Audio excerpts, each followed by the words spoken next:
Seigneur, prends le contrôle de ces cultes. Au nom de Jésus. Pour tous ceux qui sont malades, donne-leur la guérison. Je déclare au nom de Jésus que la guérison entre. Qu'une personne soit guérie de sa maladie. Que tous ceux qui étaient dans la souffrance, je déclare au nom de Jésus que la souffrance lâche vos vies. Au nom puissant de Jésus. Tous ceux qui demeuraient dans des problèmes, à gauche et à droite, je déclare au nom de Jésus que l'Éternel Dieu Tout-Puissant puisse venir mettre fin à ces problèmes. Au nom de Jésus, tout celui qui manque de son Éternel Dieu de grâce, donne-lui. Tout celui qui manque, Éternel, donne-lui. Tu as dit dans ta parole, David a dit, tu oins ma tête. Et ma coupe déborde. Laisse que ta bénédiction puisse déborder de la vie d'une personne. Que la bénédiction de l'Éternel déborde de la vie d'une personne. Et qu'une personne puisse témoigner. Réellement, Dieu a un bon cœur. Nous avons ainsi prié. Au nom de Jésus. Amen. On peut acclamer l'Éternel. Vraiment, fais-le bien, fais-le bien. Fais-le bien, fais-le bien. Fais-le bien, fais-le bien, fais-le bien. Je ne le fais pas pour moi. Je ne le fais pas pour le président. Mais tu le fais pour Dieu. C'est Dieu qui a fait sur ta vie. C'est Dieu qui t'a donné la force. C'est Dieu qui t'a guéri. Tu l'avais voyagé. Il t'avait protégé. Tu avais quitté Kinshasa.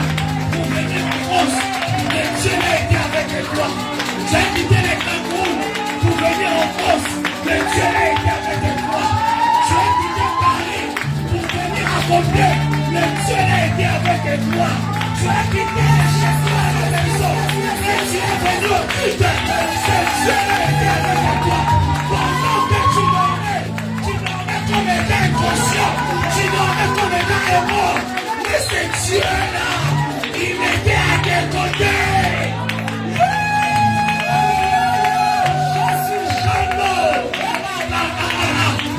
Tu peux te lever et dire merci Seigneur Jésus. Merci Seigneur Jésus. Merci Seigneur Jésus. Merci Seigneur. Je suis encore vivant aujourd'hui.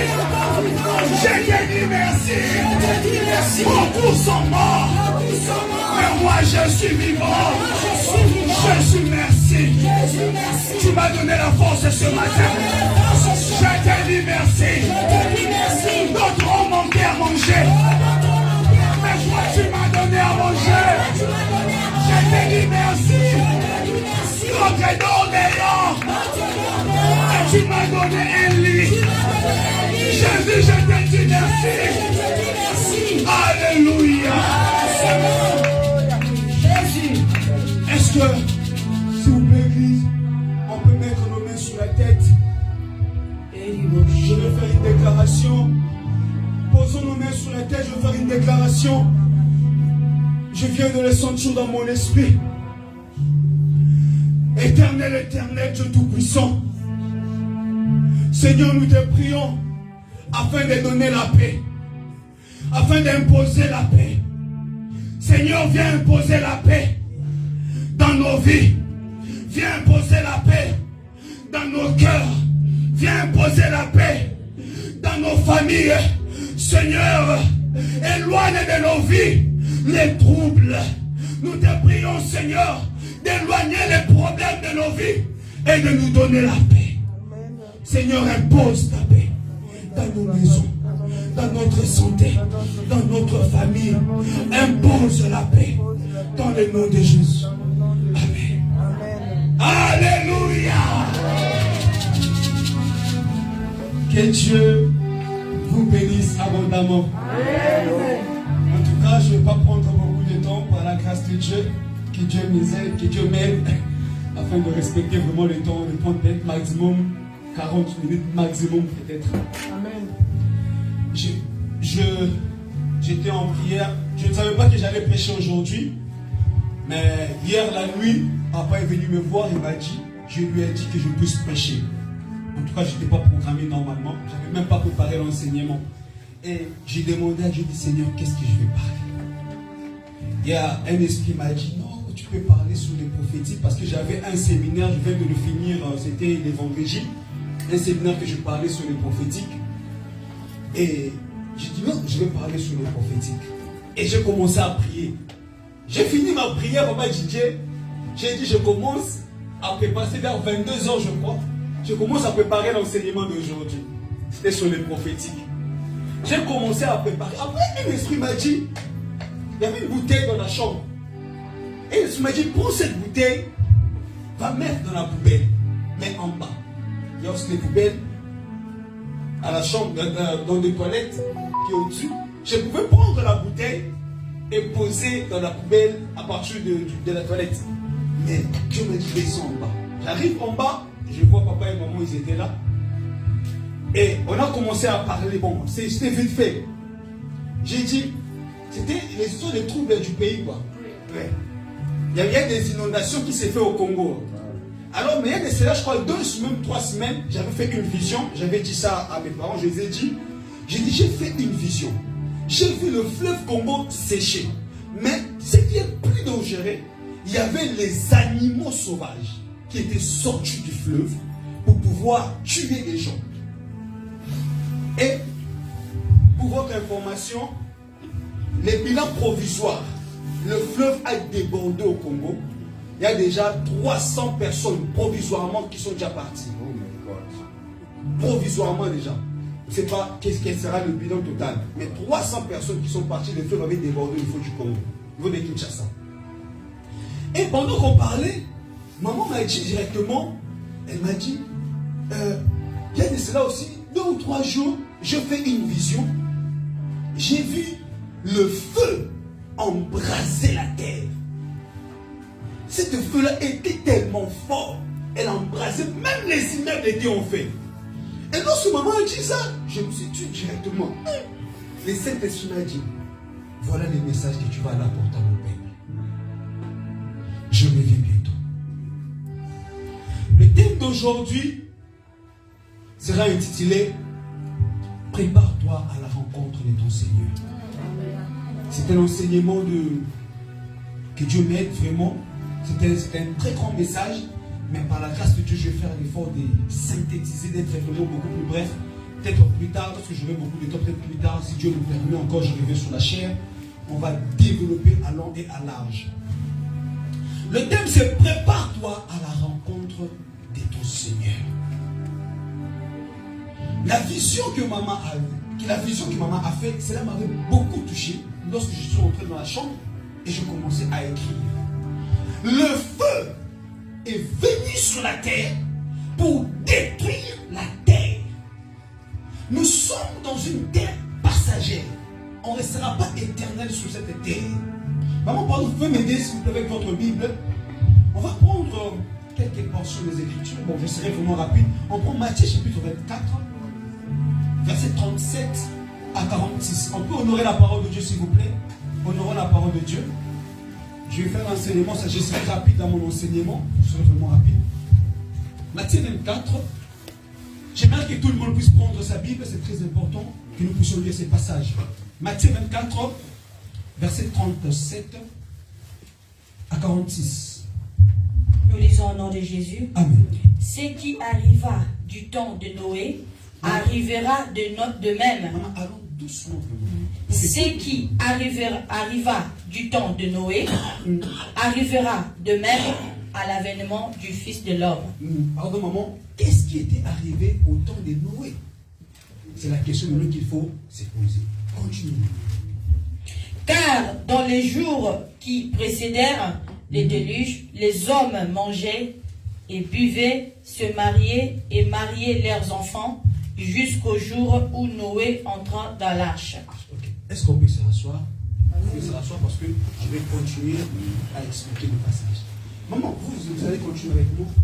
La Bible dit, car les jours qui précédèrent les déluges, les gens vivaient. Ils vivaient calmement. Ils vivaient dans la distraction, s'il faut le dire comme ça. Ils se mariaient. Ils buvaient.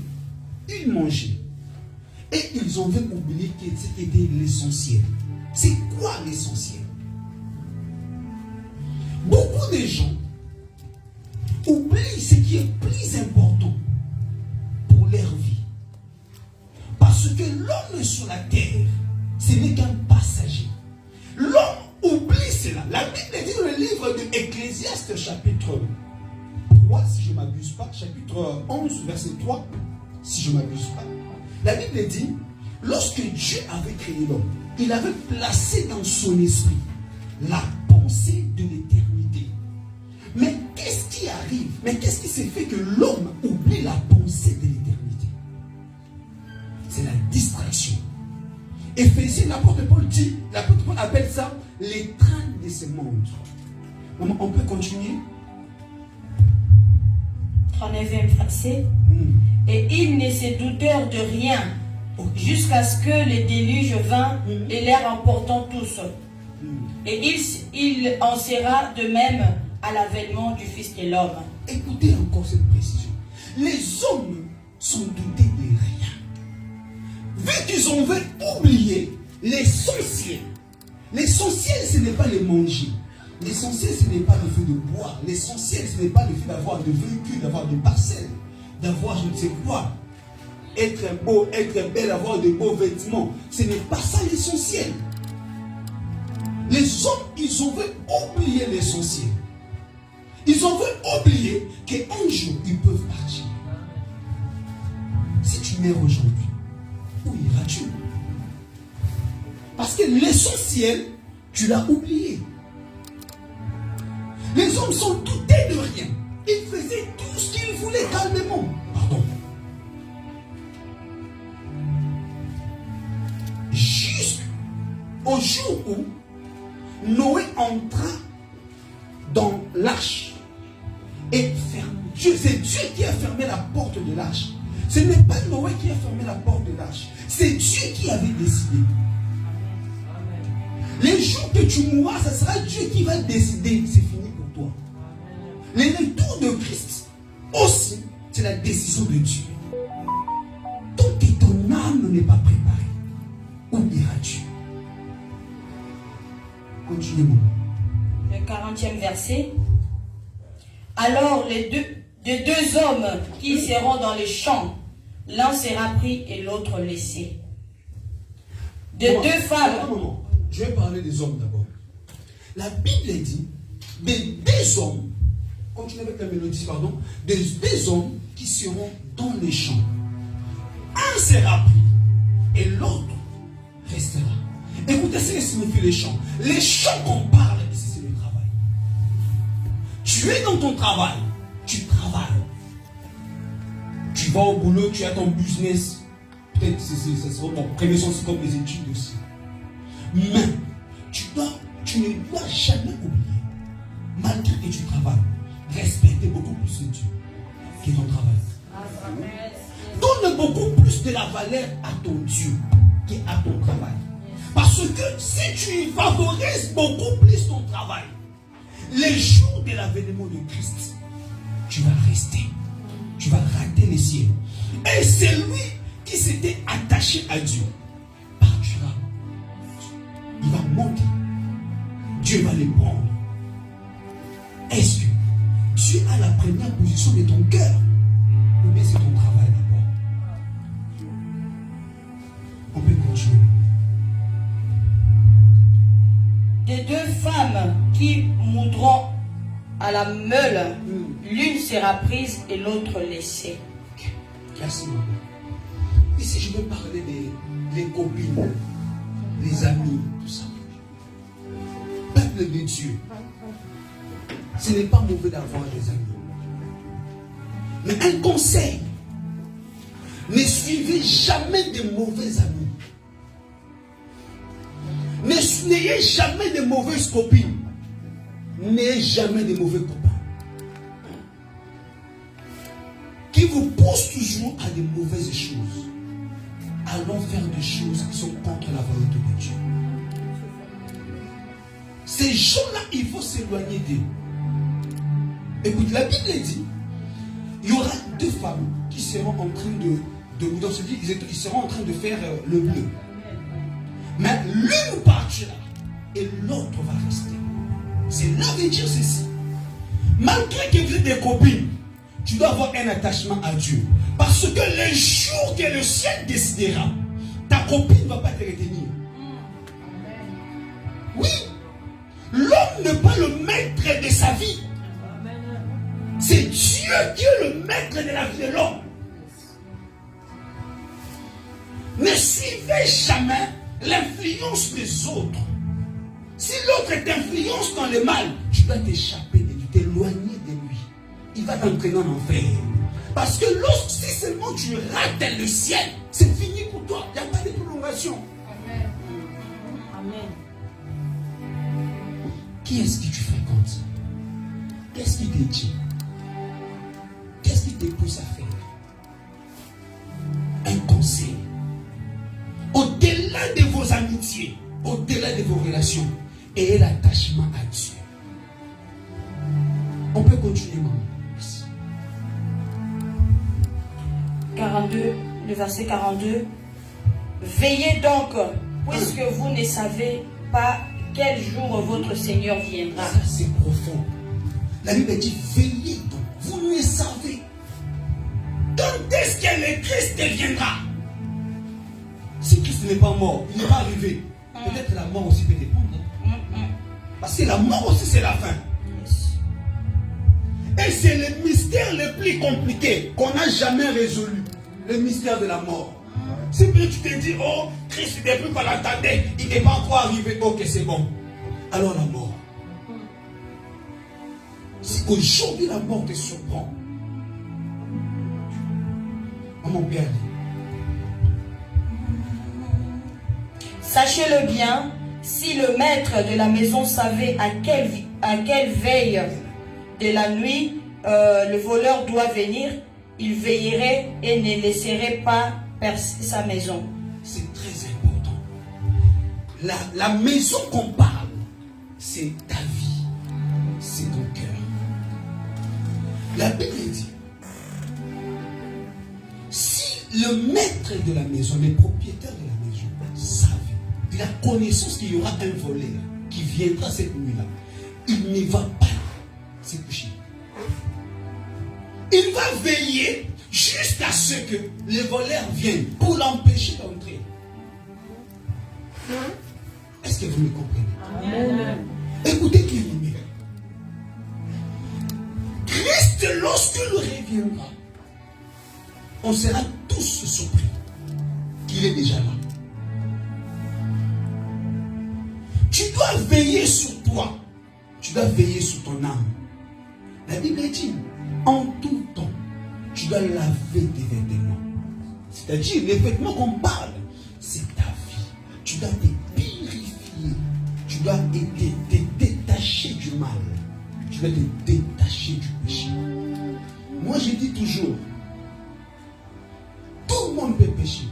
Mais il est dangereux de demeurer dans une vie de péché. Amen.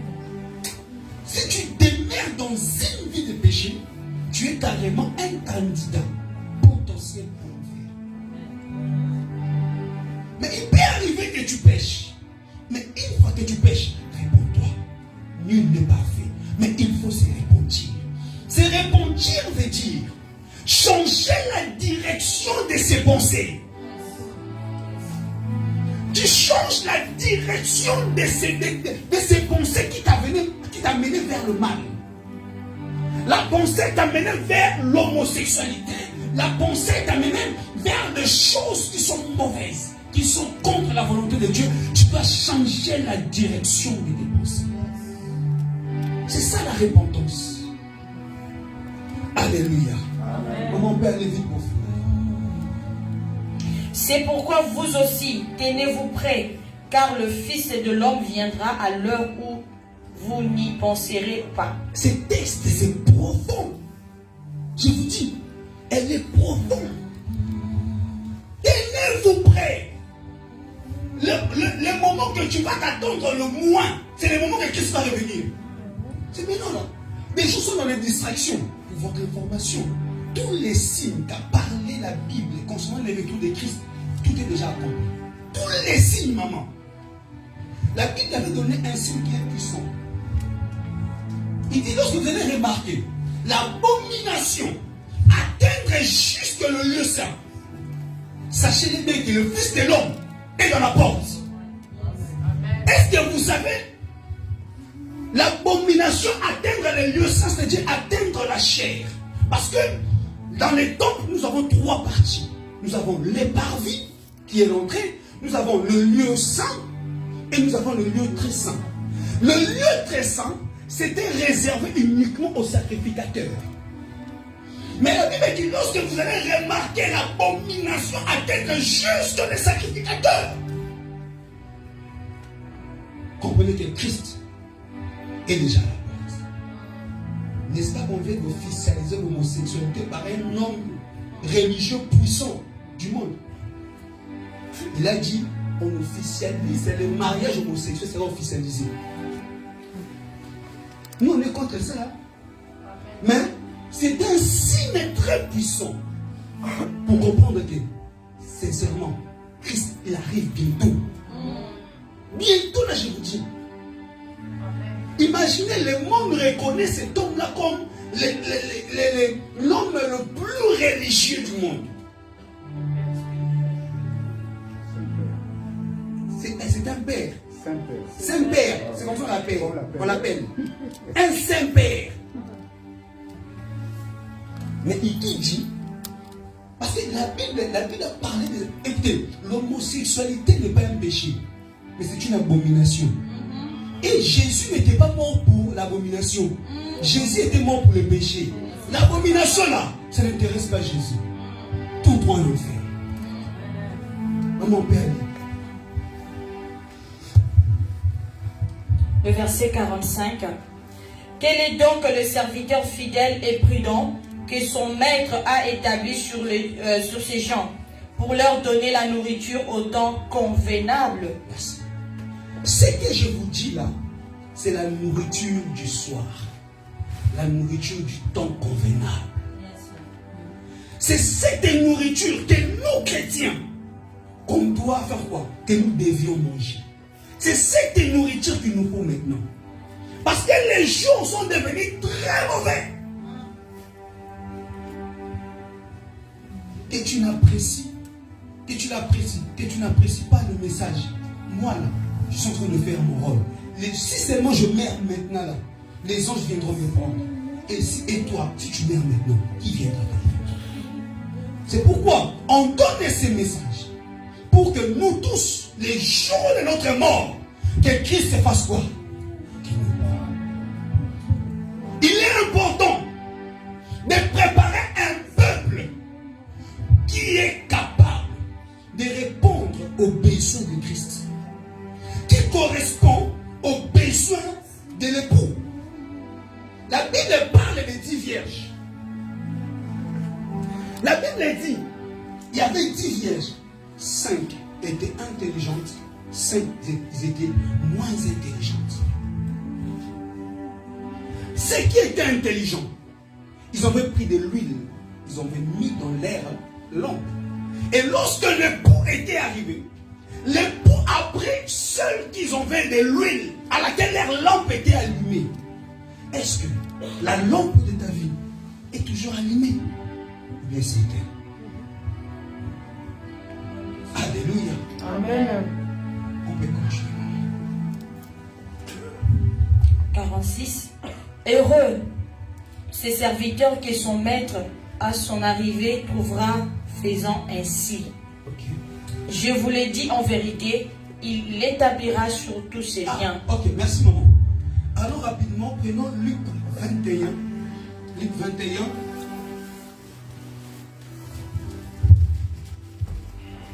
Je vais seulement enrichir la pensée. Le verset. Verset 31 à 36. Je vais enrichir la pensée. Et puis on va... 31 à 36. De même, quand vous verrez ces choses arriver, sachez que le royaume de Dieu est proche. Écoutez, la Bible dit de même que vous verrez ces choses arriver.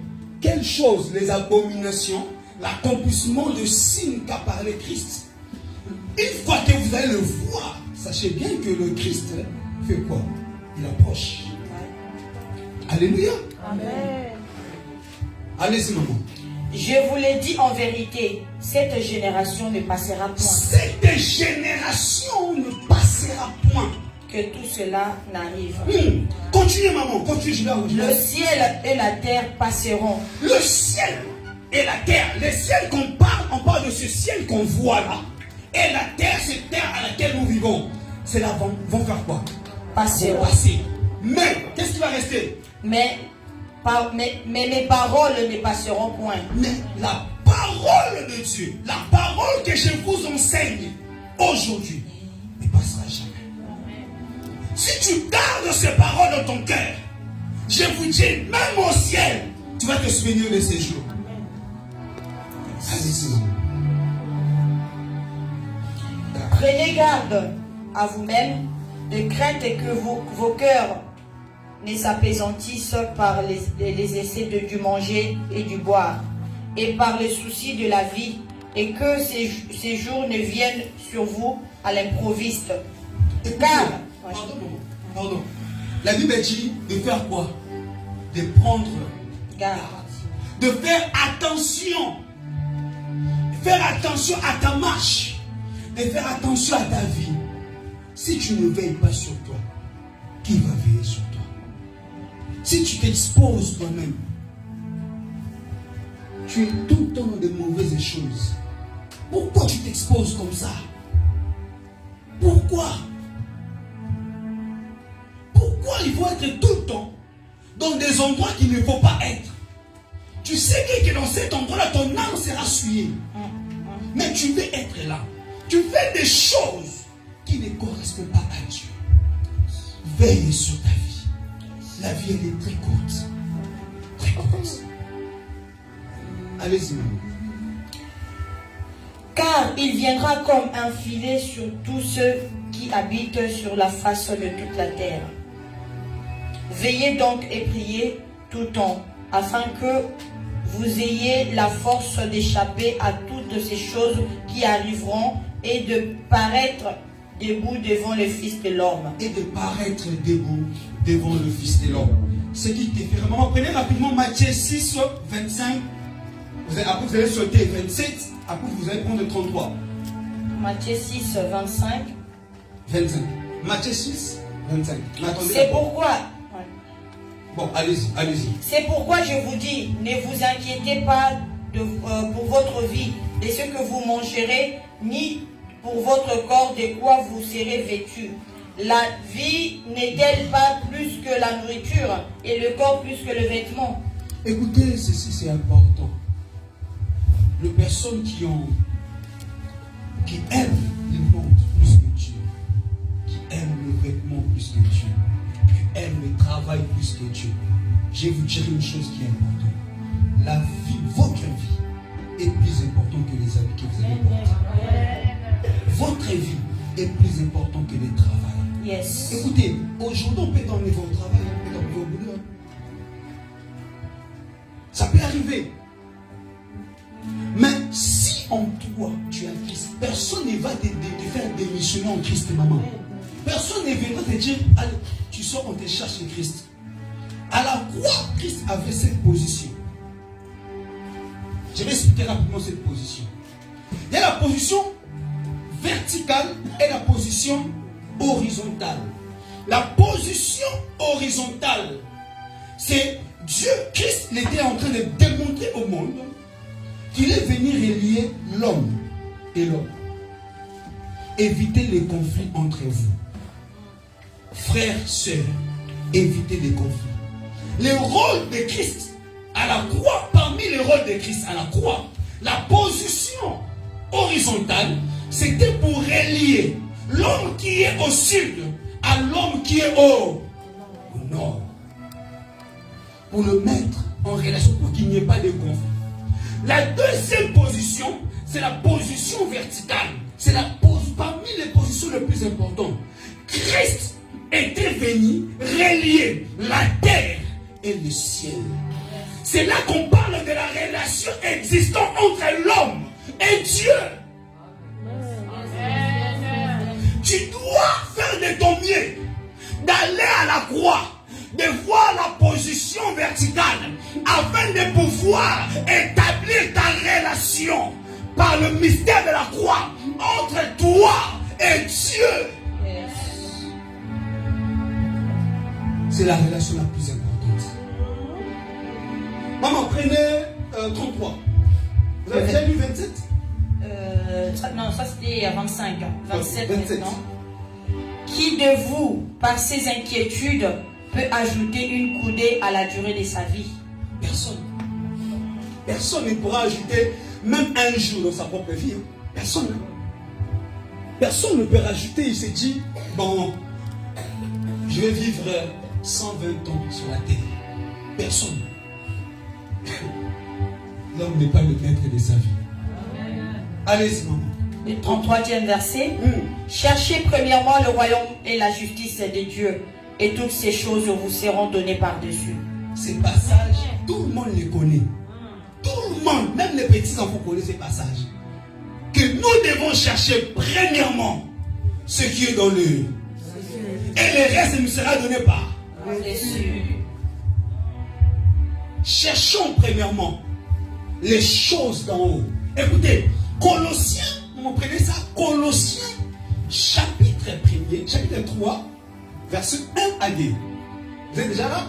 Je vais pas aller vite. Ok, allez-y. Colossiens 3, 1 à 2. Si donc vous êtes ressuscités avec Christ, cherchez les choses d'en haut, où Christ est assis à la droite de Dieu. Affectionnez-vous aux choses d'en haut et non à celles qui sont sur la terre. Affectionnez-vous aux choses d'en haut. Les choses d'en haut. Le ciel. Là où tu vas passer ton éternité. Déjà sur la terre, tu dois commencer à voir déjà les bouts du ciel. Amen. Parce que si tu rates les ciels, tu seras au tourment éternel. Tu seras dans le feu. Alléluia. Est-ce que je suis en train de me faire comprendre très bien?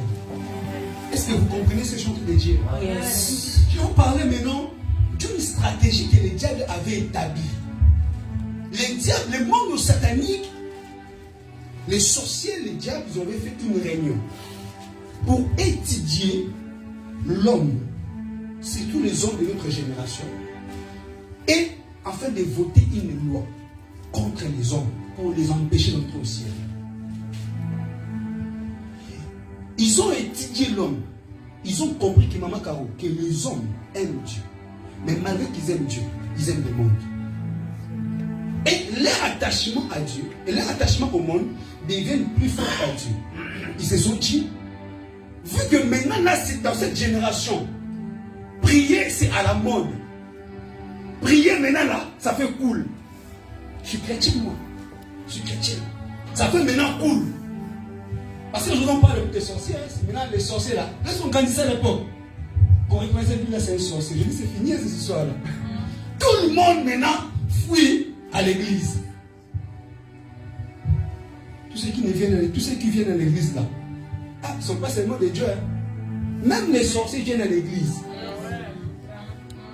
La Bible dit une chose, je l'ai lu un jour dans le livre de Job, chapitre 1er, je crois, verset 9.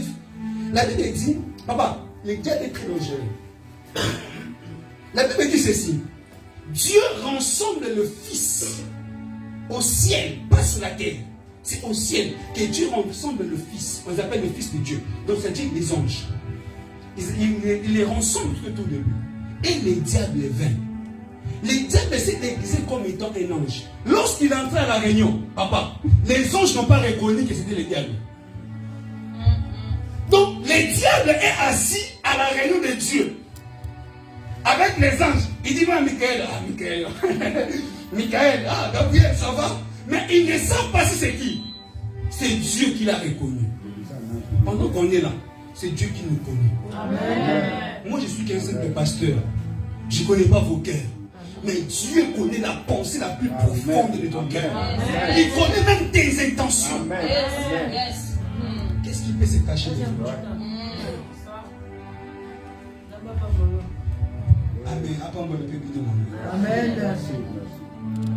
Et dans cette réunion, ils ont voté une loi. La loi de Yin Yang. Je vais m'expliquer. Beaucoup de gens le connaissent. Très souvent chez les Chinois, il y a un cercle. Et vous voyez dans ce cercle-là, il y a deux couleurs. Il y a un S à l'intérieur qui sépare le blanc, la partie blanche et la partie noire. Qui connaît ça? Tu connais ça? Oui. On appelle ça le Yin Yang. Selon la philosophie chinoise, selon le taoïsme, cela veut dire l'enseignement de voie, de la mauvaise voie, il faut comprendre, qui relie le confucianisme et le bouddhisme. C'est le taoïsme. Selon maintenant, cette loi-là, cette méthode-là, diabolique, s'il faut le dire, le yin-yang symbolise les biens et les mal. Non, attends, je vais vous expliquer bien. Symbolise la femme et l'homme. Yang, c'est la partie blanche. Yin, c'est la partie noire.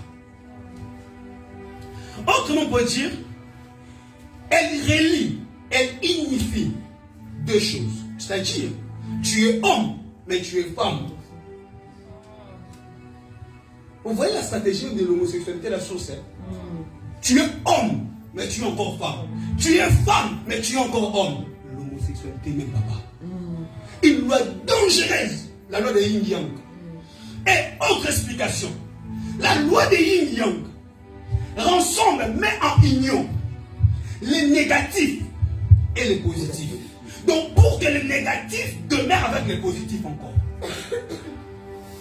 Imaginez-vous les dangers déjà de cette loi. La troisième des choses, c'est les biens et les mal. Cette loi-là met l'équilibre entre les biens et les mal. Ils se sont dit, le diable a dit, on va prendre cette loi, on va l'appliquer dans la vie des chrétiens. C'est-à-dire, tu es un pas dans le monde, tu es un pas en Dieu. Or que la Bible dit, maman, prenez-moi Apocalypse, chapitre 3. La Bible dit, si tu es ni chaud, ni froid, je vais faire quoi? Je te vomirai. Le diable ayant connaissance de ce passage biblique, il a dit, on doit piéger les chrétiens.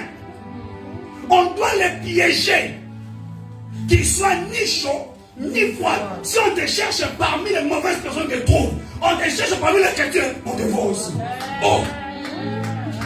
Qui es-tu? Chauve-souris. Donc tu es un monstre.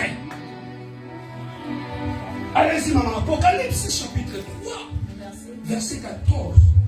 Verset 14, nous lisons au nom de Jésus. Écrit. Pardon. Et je vais essayer aussi de l'expliquer. On va aller doucement pour que j'explique certains points à l'intérieur qui sont importants. D'accord. Écrit à l'ange de l'église de Laodicée. Voici ce que dit l'Amen, le témoin fidèle et le véritable, le commencement de la création des dieux. Je connais tes œuvres. Je sais que tu n'es ni froid ni bruyant. Puisses-tu être froid ou bruyant, ainsi parce que tu es tiède et que tu n'es ni froid ni bruyant, je te vomirai de ma bouche. Allez-y, maman, on continue. Parce que tu dis, je suis riche, je me suis enrichi et je n'ai besoin de rien. Et parce que tu ne sais pas que tu es malheureux, misérable, pauvre et aveugle et nu. Pardon, on va continuer. Les hommes qui pensent qu'ils ont l'argent pensent que je suis pauvre, je suis belle. Les gens qui pensent que j'ai des vêtements, qu'est-ce qu'on peut me dire? Tu me connais, toi? Tu veux te comparer à moi? Toi, t'es comme moi. Tu sais les gens que moi je fréquente. Tu sais les choses que moi je fais. Ces hommes-là seront rejetés par Dieu. Yes. C'est l'orgueil de Dieu. Yes. Allez-y, maman. Je te conseille d'acheter de moi de l'or éprouvé par le feu, afin que tu deviennes riche, et de vêtements blancs. Attendez, maman, pardon. Reprenez la partie, je te conseille, je vais expliquer. Je te conseille d'acheter de moi de l'or éprouvé par le feu, afin que tu deviennes riche. Je vais expliquer cette partie de l'Apocalypse. La Bible dit, c'est Dieu qui dit même, je te conseille d'acheter de moi de l'or éprouvé par le feu. L'or symbolise la richesse. N'est-ce pas? Mais lorsque la Bible accentue en disant de l'or éprouvé par les faits, c'est de l'or qui est passé par les faits. La Bible parle de la connaissance de Dieu. L'or éprouvé par les faits, c'est la connaissance de Dieu. Il dit ceci. Si tu n'as pas la connaissance de Dieu, tu es pauvre. Pour que tu deviennes riche, tu dois avoir la connaissance de Dieu. Tu dois connaître Dieu. C'est ça l'or éprouvé par le feu. Est-ce que vous m'avez compris? Parce que la connaissance de Dieu, c'est la richesse. Je vais répondre ou bien que ça passe ou ça casse? Ça passe. Vous me comprenez très bien, j'espère. La connaissance de Dieu, c'est la richesse. Prophétiquement, c'est la richesse. L'or aussi symbolise la richesse. L'or éprouvé par le fait, ce n'est pas de l'or physique, mais c'est de la connaissance de Dieu. Allez-y, maman. Afin que tu deviennes riche. Afin que tu deviennes riche. Donc, cela signifie, c'est lui qui a la connaissance de Dieu. Il a une richesse. Une richesse qu'aucune personne ne peut te les ravir. Allez-y. Et de vêtements blancs, afin que tu sois vêtu et que la honte de ta nudité ne paraisse pas. Ici, on parle, il dit encore, à part l'or éprouvé par le fait, tu dois acheter aussi les vêtements blancs pour couvrir ta nudité, pour couvrir ta honte. Les vêtements blancs qu'on parle, on parle des bonnes œuvres. Yes. On parle des bonnes œuvres, d'une bonne vie. Et ces bonnes œuvres-là vont te pousser abandonner le péché. Et maintenant, le fait d'abandonner le péché, c'est d'avoir couvrir ta honte. La honte qu'on parle, on a dit la honte et la nudité. La honte, c'est le péché. La nudité, c'est le mauvais, c'est ta mauvaise vie. Est-ce que vous me comprenez? Yes. Allez-y, maman, on va aller finir rapidement. Un collier pour oindre tes yeux afin que tu vois. Et un collier pour oindre tes yeux afin que tu vois. Les colliers, c'est quoi? Les colliers, c'est un produit. C'est un produit qu'on utilise pour traiter la maladie de l'œil. Les colliers symbolisent la vérité. Écoutez ceci. La vérité que je vous annonce. Et c'est là qu'ils sont en train de faire quoi? De nettoyer votre vision. De nettoyer votre façon de voir les choses. Yes. C'est ça les colliers. Je suis en train de nettoyer votre vision, votre façon de voir, votre façon de comprendre les choses. Yes. Avance, papa. Prêche, papa. Alléluia. Amen. Je crois qu'il me reste peut-être 5 à 7 minutes, je vais finir. Écoutez, lorsque je te dis la vérité, cela va enlever en toi l'ignorance. Yes. Car la Bible dit, dans le livre de Osée 4, verset 6, mon peuple est péri faute de la connaissance. Écoutez, la connaissance, c'est la vérité. Donc, c'est lui qui manque la vérité. C'est lui qui manque la connaissance qui a encore la richesse. Celui-là va faire quoi? Il va périr. Il va mourir. Écoutez, ça a 3 conséquences.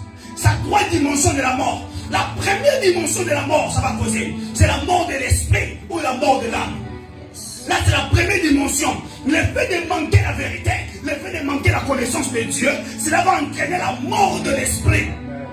Deuxième chose, cela peut t'entraîner aussi à la mort physique. Le fait d'être loin de Dieu peut t'entraîner aussi à la mort physique. Et ce qui est plus dangereux, la troisième des choses, la mort éternelle. Qui peut échapper à la mort éternelle? La mort éternelle, cela veut dire l'enfer. Christ ne viendra pas sauver ceux qui sont en enfer.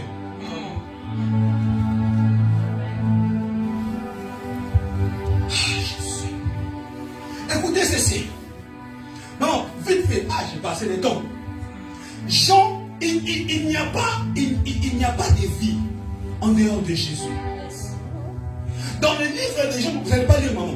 Dans le livre de Jean, chapitre 60 jusqu'à 68, il est arrivé un jour. Jésus était en train d'enseigner aux disciples. Les disciples répondirent, les choses que tu nous dis. Ils étaient nombreux, il y avait beaucoup de personnes. Ils ont répondu, ce que tu nous dis là, c'est trop dur. C'est comme la parole que je vous enseigne, ça peut paraître dur. Les disciples ont dit ça. Ces paroles sont très dures pour nous. Et ils n'ont pas supporté, papa. Ils sont partis. Et 12 disciples sont restés. Parce qu'au départ, il était au nombre de 72. 12 sont restés. Jésus pose la question et dit, vous, pourquoi vous n'êtes pas partis? Pierre répond, à qui? À qui irions-nous? C'est toi qui as la parole de la vie. Il n'y a pas la vie en dehors de Jésus. Je vous dis la vérité. On peut chercher à être des stars sur cette terre. Tant que tu n'as pas Dieu, tu n'es rien. D'autres personnes se font des stars, mais en privé, ils souffrent. Certains stars, on voit à la télé, ils ne dorment même pas la nuit. Pourquoi sont tout le temps chez les psychiatres, les psy, tout le temps là-bas? Pourquoi? Ils ont des problèmes très sérieux. En dehors de Christ, c'est pas la vie. Amen. Lorsque la Bible dit, un peuple qui n'a pas la vision, c'est un peuple qui marche à son frein. Écoutez, si tu as des problèmes avec l'aile, papa, tu n'auras pas une bonne vision. De perte, en avançant, tu vas te heurter contre un mur. De peur qu'en avançant, tu peux tomber dans une fosse. Et c'est pour la paix dure. La vision, elle est très importante. La vision, c'est dire, la vérité que je vous dis là, elle est importante pour vous montrer le chemin. Sans cette vérité, vous ne saurez jamais le chemin. Car le chemin, c'est Christ. Ils ont posé la question à Christ. Mais tu me dis les chemins, les chemins, les chemins. Ça signifie quoi? Christ leur répond, je suis le chemin, la vérité et la vie. Personne ne peut voir le Père. Personne ne peut passer au Père sans pour autant passer à moi. Je vous presse Jésus. C'est lui qui est le chemin. La Bible dit, vous connaissez la vérité et la vérité vous affranchira. Yes, come on, Baroche. On doit finir. Maman, préparez-moi seulement Jean 14, 1 à 6. Mais avant cela, je vais dire deux petits trucs. Nous sommes arrivés au 7e millénaire. Beaucoup ne le savent pas. Je serai vous rappeler à partir d'ici. Je vais finir dans 5 minutes. Nous sommes arrivés au 7e millénaire. Le monde a été créé en 6 jours. Et le 7e jour, c'est la journée de Dieu. Écoutez, selon Dieu, c'est écrit dans le livre de Psaume 90, verset 4. Un jour devant Dieu, c'est 1000 ans. Donc, lorsqu'on passe 1000 ans sur la terre, devant Dieu, c'est un jour. Lorsqu'on fait 2000 ans, devant Dieu, c'est combien? 2 jours. Maintenant, je vais vous expliquer selon les Écritures. Comment on peut dire que nous sommes au 7e millénaire? De Adam jusqu'à Abraham. Papa, bizarrement, ça fait 2000 ans. De Adam jusqu'à Abraham, ça fait que 2 jours, maman. 2 jours. De Abraham jusqu'à la naissance de Jésus, papa, bizarrement encore, ça fait 2 jours. Ça fait 2000 ans. Ça fait déjà combien de jours? 4 jours. Papa, de Jésus, de la naissance de Jésus, jusqu'à l'an 2000 ans, ça fait combien? 2 jours. Ça fait 2000 ans. 2 jours. Donc, au total, nous avons déjà 6 jours. Papa, je ne sais pas si vous allez vous rappeler. Lorsqu'on voulait entrer en l'an 2000 ans, il y avait certaines rumeurs qui se faisaient circuler.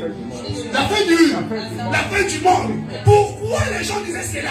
Parce qu'on avait atteint déjà le 6e jour de la création.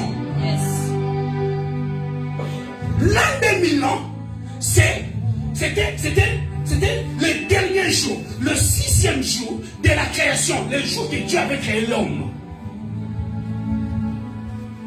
Mais nous sommes passés. Aujourd'hui, nous sommes en combien? L'an 2024. Maman, nous sommes dans l'état de Dieu. Vous m'avez raté. Nous sommes au 7e jour. Parce que le 16e jour, c'était l'an 2000 ans. Maintenant, nous sommes en l'an 2024. Donc, nous sommes déjà entrés dans le 7e jour. C'est le jour, c'est la journée de Dieu. Donc, papa, Dieu peut intervenir n'importe quand. Parce que c'est sa journée. Donc, même aujourd'hui, Dieu peut intervenir. Il peut venir aujourd'hui nous prendre. Si nous sommes arrivés jusqu'en l'an 2024, c'est pour l'amour de Dieu. Dieu a besoin que tu puisses te repentir. Que tu changes de direction.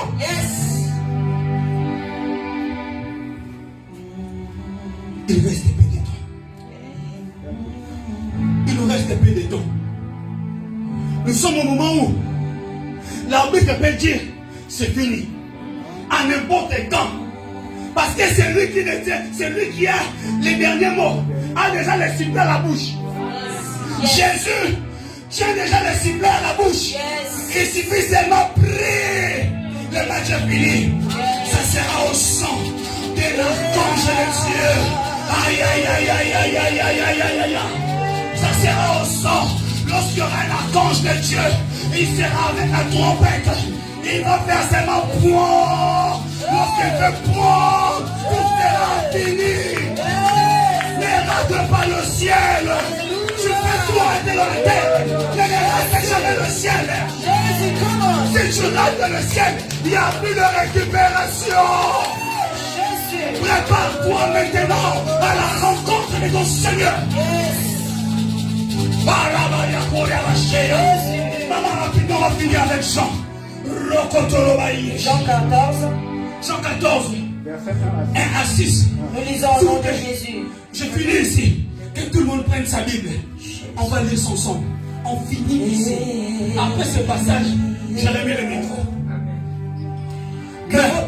Pardon. Après avoir remis le micro, que ta conscience commence à travailler. Ok. Jean, allons-y. Si le vous église, tout le monde, c'est très important. Allons-y, maman. Que votre cœur ne se trouble point. Croyez en Dieu, croyez en moi. Il y a plusieurs demeures dans la maison de mon Père. Dans la maison de Dieu, il y a des demeures. Dans la maison de Dieu, il y a des chambres, il y a des lits, il y a des cuisines, il y a des salons, il y a plusieurs demeures. Il y a même des parkings. Dans la maison de Dieu, il y a même les parkings. Dans la maison de Dieu, il y a même les terrasses à laquelle tu vas t'asseoir calmement en train de prendre l'air. Parce qu'il y a assez de l'espace. Allez-y, maman. Si cela n'était pas, je ne vous l'aurais dit.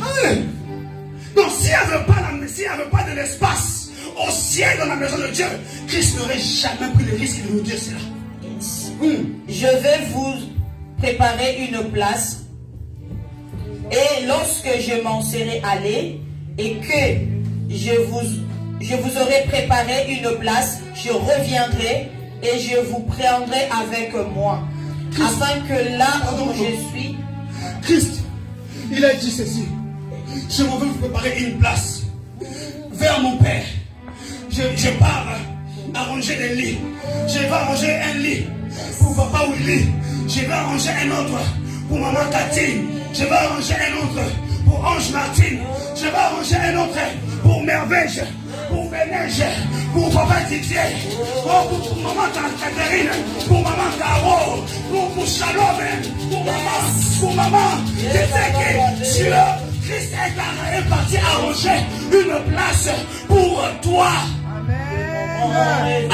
Maintenant, je vous annonce que Christ a déjà arrangé la place. Maintenant là, il est déjà à la porte. Pour venir nous prendre. Pour qu'on fasse quoi? Pour qu'on fasse quoi? Pour qu'on fasse quoi, yéyé? Afin que là où je suis, vous y soyez. Là où Christ sera, qu'on fasse quoi? Que nous soyons aussi. Nana, il faut aimer Dieu. Yes. Allons-y, maman, pour finir.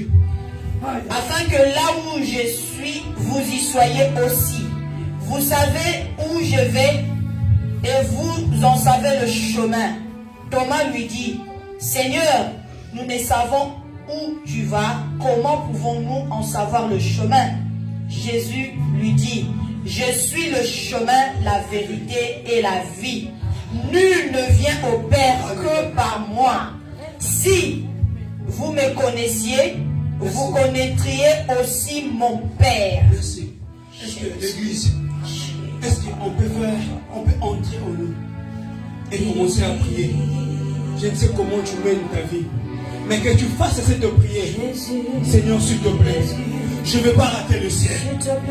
S'il te plaît, commence à prier. Dis Seigneur, s'il te plaît, que je rate tout sur la terre, mais pas le ciel. S'il te plaît, pas le ciel. Que je ne rate pas le ciel. Papa, ne me laisse pas rester sur cette terre. Ne me laisse pas, Seigneur. Ne me laisse pas, ne m'abandonne pas, Seigneur. Ne me laisse pas rater le ciel, Seigneur. Ne me laisse pas plonger dans le mal. Ne me laisse pas plonger dans le mauvais. Ne me laisse pas, Seigneur Jésus, sombrer dans les ténèbres. Ne me laisse pas m'éloigner de toi, Seigneur. Tu m'as donné la grâce. Que tu es là en ce moment, Seigneur. Parce que tu veux que je m'achète à toi. Parce que tu veux que je vive avec toi. Parce que tu veux que là où tu es, que moi aussi j'y sois. Père, oh mon Dieu, ne laisse pas ma vie, Jésus. Ne me laisse pas, Seigneur. Attache-moi à toi, Seigneur. Peu importe le temps.